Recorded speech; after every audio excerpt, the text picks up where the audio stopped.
UC Berkeley and author of the book Buddhist Economics, How to Create an Equitable, Sustainable Future. So let's talk about our most critical problems of inequality and climate crisis. These go together, and we absolutely have to tackle both of them at the same time. When you have a long-term economy or a Buddhist-style economy, you basically realize that everyone is interdependent with each other and with the planet. And you also realize everything's impermanent and is constantly changing in a dynamic world. And we also know that people are compassionate as well as self-caring and want to reduce suffering globally. Human domination of our natural resources has been killing our planet. And so we must stop the human addiction to fossil fuel energy right away. We have very little time left to bring down carbon emissions and to start healing the earth. So the goal in a long-term economy is to actually support the good life for everyone, as well as support the health of the planet. And so we want to get rid of this idea of wasteful consumption. We want to stop having conspicuous consumption of the rich as something that people are striving for.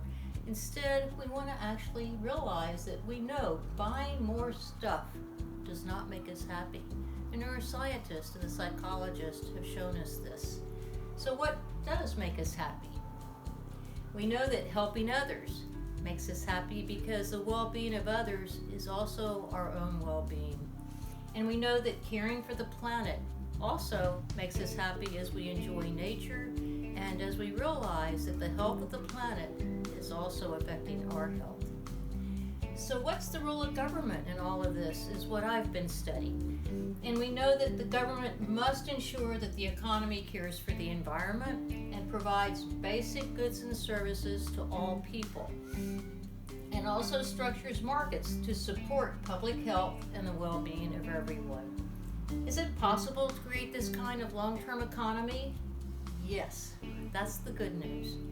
We have the Sustainable Shared Prosperity Policy Index created in my research team to show the national policies that can create this form of long-term economy that cares for people and the planet. So we know how to have sustainability, we know the policies for shared prosperity, reducing inequality. We also know the policies for well-being around the globe. We know this because of policies already in place. And we also have the roadmaps already provided to create carbon-free energy. And so we also know from the UN, the Millennium Development Goals, of how to reduce global suffering as people are fed, as girls and women are educated, and as we reduce not only starvation, but also poverty.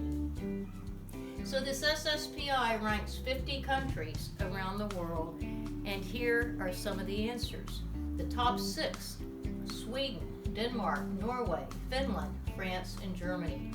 But then Japan, Austria, UK, Australia are in the top 13. Italy is number 23. So it's right there in the middle. The US is even lower. The US doesn't even make the top 25. We're 31. Unfortunately for all countries, the sustainability pillar is the weakest pillar, and all countries around the world need to reduce carbon emission. It's too high, especially across the rich countries.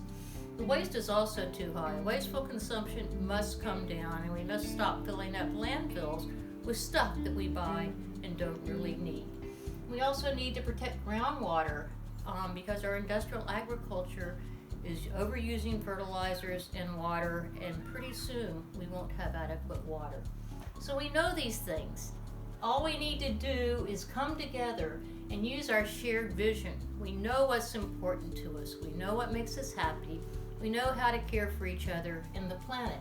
So let's come together with our shared vision of creating a meaningful life.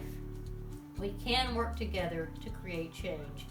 Because as Thich Nhat Hanh tells us, our collective compassion, mindfulness, and concentration nourishes us, but it also can help to reestablish the Earth's equilibrium and restore balance. Together, we can bring about real transformation for ourselves and for the world. So come together and let's create the long-term economy that we need